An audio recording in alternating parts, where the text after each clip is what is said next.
A bipartisan delegation of American senators just landed in Beijing 1 week before the President of the United States is supposed to arrive. Read that sentence again. The Senate did not coordinate this trip with the White House, did not announce it through normal channels, and did not wait for Donald Trump to set the agenda. They went first. They sat down with Premier Li Qiang. They started talking.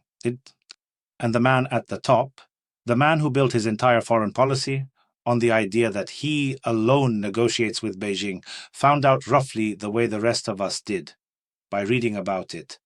I am Andrew Meatrich, and what you are about to hear across the next 10 minutes is not about one trip, one boat, or one cardinal in the Vatican.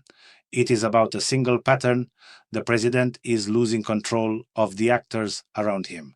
Senators, generals, allies, even his own state senators back in Indiana, and they are all starting to move without asking.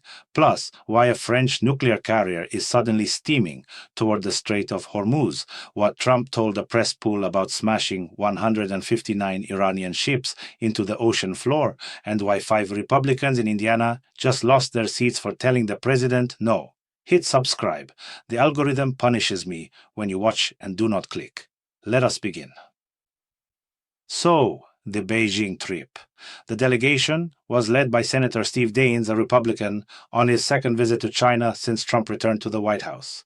Daines is not a backbencher. He is the kind of senator the administration usually relies on to carry water. And here he is, sitting across from the second most powerful person in the Chinese government, 1 full week before his own president is supposed to land. Li Qiang, for his part, said exactly what you would expect a careful Chinese premier to say in front of cameras. Build the relationship between the world's 2 largest economies on mutual respect and mutual benefit. Standard language. But the closed-door portion, that is where the real signal sits. Because if Beijing wanted to talk to Trump, they would wait 7 days. They did not wait. Which tells you something. It tells you the Chinese government believes the Senate is now a separate negotiating channel, parallel to the executive branch. That is not normal. That is the kind of thing you read about in countries where the head of state is on his way out. And Beijing knows exactly how to read this signal. Premier Li Qiang did not invite the senators by accident. He invited them because he wanted Trump to see, in print, in his own briefing folder, that the bipartisan center of American government will keep talking to China with or without him. The trade portfolio at stake here, depending on which Treasury estimate you trust, runs into the high hundreds of billions a year. 600 billion is not an exaggeration. It is the rough size of two-way US and China goods trade, and that is the number quietly hovering over the table.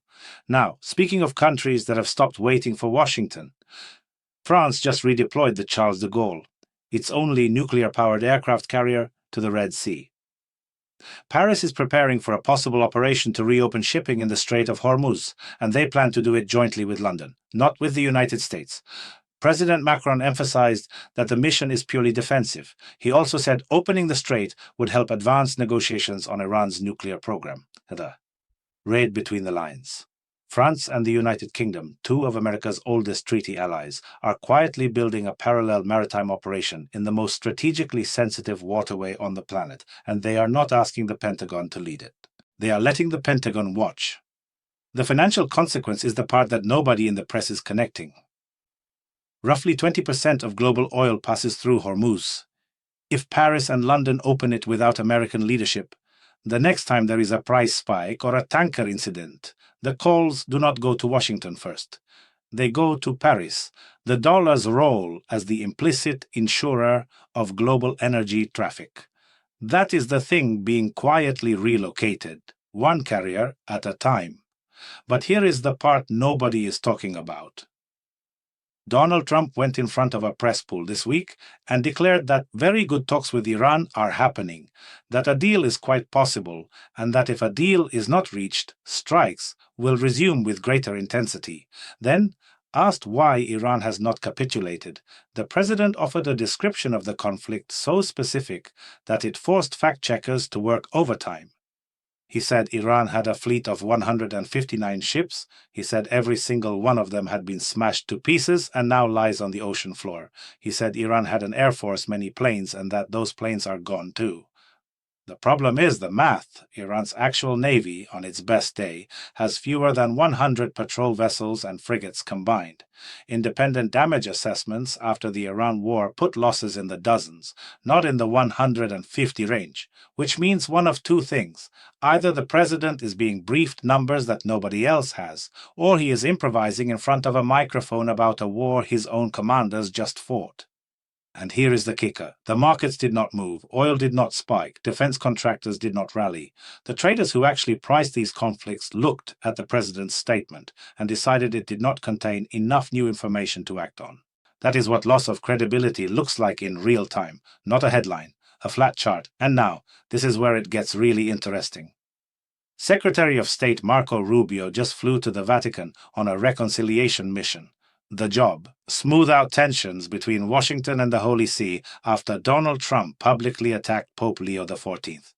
The Pope had criticized Trump's handling of the Iran war, in particular the rhetoric around nuclear weapons. Trump fired back repeatedly, calling the pontiff's words a distortion. The Pope responded that he had simply preached peace. So now the Secretary of State has to leave the State Department and go physically apologize in Rome to a man whose only weapon is moral authority. Think about what that says. The president's circle of conflict has gotten so wide that he is now picking fights with the Vatican, and his own cabinet has to fly across an ocean to clean it up. A second-term president should be consolidating, not apologizing. The signal here is institutional fatigue. The people around Trump are starting to spend more time managing the president than executing policy. And finally, the revelation. The story that reframes every other one we have just walked through. 5 Republicans in the Indiana State Senate just lost their seats. Not to Democrats, to other Republicans. The trigger. They had voted against a new electoral district map that Donald Trump personally endorsed, a map that would have handed conservatives more congressional seats in 2026. Trump publicly criticized the dissenters, threw his support behind their primary opponents, and a multi-million-dollar negative ad campaign did the rest. 5 out of 7 senators went down. This is the pattern in miniature. Senators in Beijing who do not consult the White House, French and British carriers in Hormuz that do not consult the Pentagon, a pope in Rome who does not consult anyone, and now Republican state legislators in Indiana who tried to vote their conscience and got publicly executed for it. The Indiana story is not a local story. It is the receipt.